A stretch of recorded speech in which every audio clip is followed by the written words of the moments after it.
She's a senior PNM member and MP for Port of Spain South since 2007. But by the next election cycle, just 3 years later, Marlene Mcdonald found herself embroiled in controversy with allegations of corruption being made against her. In March 2018, Prime Minister Keith Rowley announced his third attempt at placing Marlene in his cabinet. And as of today, she's been arrested on allegations of corruption. So how did we get to this point, and what's so special about Marlene Mcdonald? Here are 10 facts you need to know. Fact 1. In May 2010, just days before the general election, a check in the amount of $375,000 was issued to Calabar Foundation by the Ministry of Community Development, which was headed by Marlene Mcdonald. It was later revealed that Marlene's common-law husband, Michael Carew, was a director of the foundation. Fact 2. The thing is, when the check was issued in May 2010, the Calabar Foundation did not exist legally at the time. It was only registered in August 2010. Here's a copy of the check. One of the signatures, the one on the right, is that of Hermia Coffey, who was the permanent secretary in the Community Development Ministry. Hermia is also the wife of Maxi Coffey, MP for La Hokata Talparo. Interestingly, Marlene was just appointed Minister of Public Administration and Communication, Maxi Coffey's portfolio. Fact 3. The Calabar Foundation's registration documents had 3 names, including Marlene's common-law husband Michael Carew and his brother Lennox Carew. The Carew brothers both worked at Marlene's constituency office and commanded high salaries of over $10,000 per month. Fact 4. The matter involving the payment to Calabar Foundation and the employment of relatives at her constituency office came to a head in 2016 when police launched a criminal probe into allegations of fraud and misconduct leveled against Marlene Mcdonald. This morning I saw what appears to be new information. If the facts bear out what is there, and I have to take action, then I will. Less than 24 hours after Prime Minister Dr. Keith Rowley gave this assurance, Marlene Mcdonald was relieved of her duties as Housing Minister. New evidence that she employed her common-law husband in her constituency office forced her dismissal. Fact 5.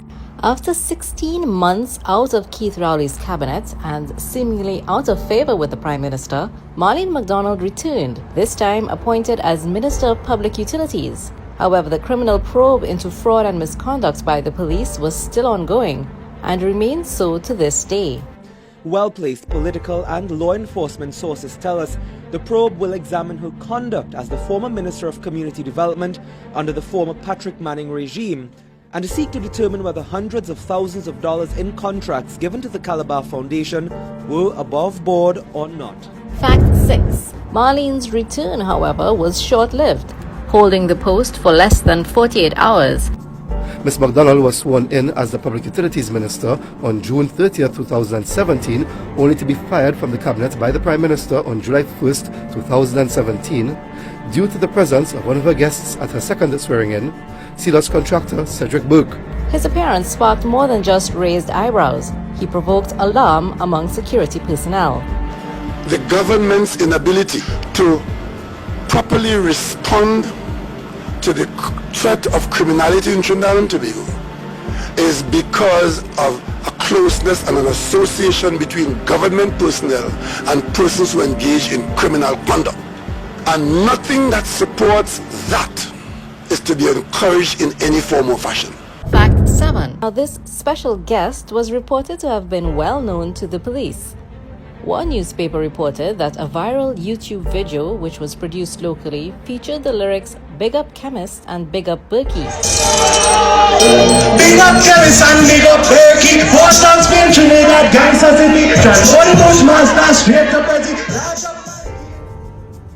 So, when you see the headline, alleged gang leader attached to your name, and you say what to that?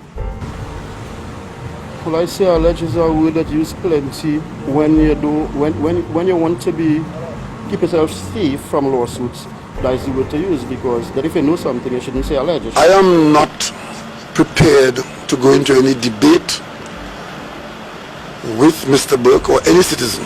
I simply want to say to the national community that in treating with the matter of safety, security, crime and criminality, I hold the office of Chairman of the National Security Council.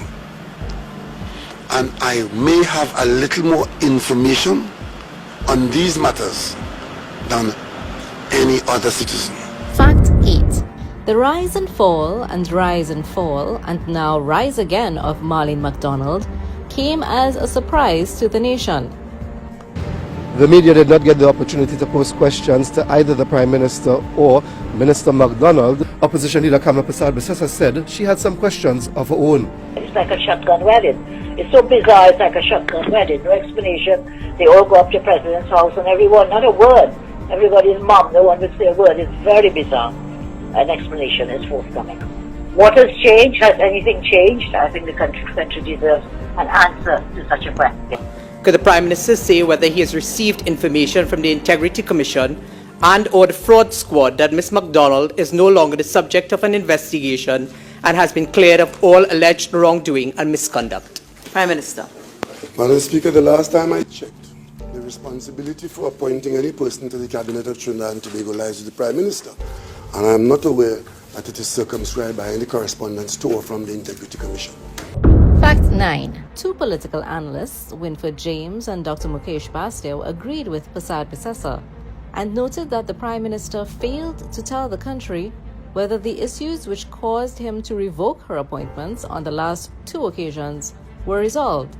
The Police Service's head of communications, Ellen Lewis, told CNC3 via message today that the inquiry is still ongoing.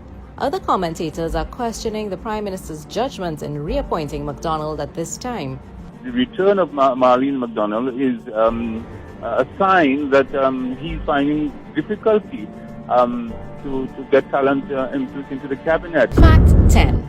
Folks, we're at number 10 Area Peter Road, St. Anne's, the registered address of the Calabar Foundation. Again, this is number 10 Area Peter Road, St. Anne's, the registered address of the Calabar Foundation, for which $375,000 of taxpayers' monies were given to refurbish. This is its state in 2018. Something is drastically wrong in Trinidad and Tobago.